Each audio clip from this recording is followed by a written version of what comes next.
लोकसभा चुनाव हारने के बाद भाजपा बहुत बुरी तरह घबरा गई है और घबरा करके फिर वही हरकतें कर रही है जो पिछले 100 साल से आरएसएस करता रहा है और भाजपा जब से बनी है तब से कर रही है। उसके पहले जनसंघ करता था।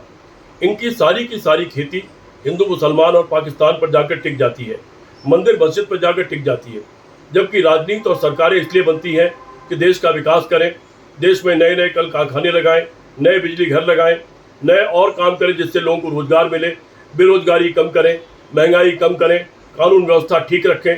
सरकारें इसलिए बनती हैं, इंस्टीट्यूशन बनाएं, कॉलेज बनाएं, अस्पताल बनाएं, सरकारें इसलिए बनती हैं।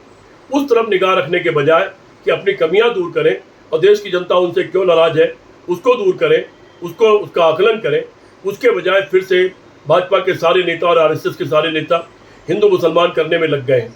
ये बहुत अफसोस की बात है। जनता ने एक बार बता दिया कर्नाटक में, वहाँ आपने बजरंगबली का मुद्दा चलाने की कोशिश की, बुरी तरह हार गए। अभी इस चुनाव में आपने फिर से भगवान राम का इस्तेमाल करने की कोशिश की, हरिद्वार में हार गए, अयोध्या में हार गए, चित्रकूट में हार गए, रामेश्वरम में हार गए, उन तमाम स्थलों पर हार गए जहाँ से भगवान राम गए थे। आपको वो जवाब मिल गया है, लेकिन फिर भी अगर आप बदलने को तैयार नहीं है तो जनता आपको बदल देगी।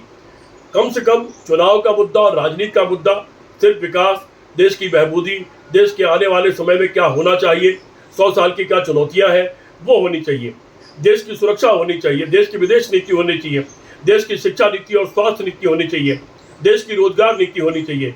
उस पर बहस करने के बजाय पूरी आरएसएस की जमात और भारतीय जनता पार्टी सिर्फ हिंदू मुसलमान पाकिस्तान इसके इर्द गिर्द ही नाचती रहती है और ये नाच अब जनता को बिल्कुल पसंद नहीं है और जनता फिर आने वाले सारे चुनाव में भी इसका जवाब देगी।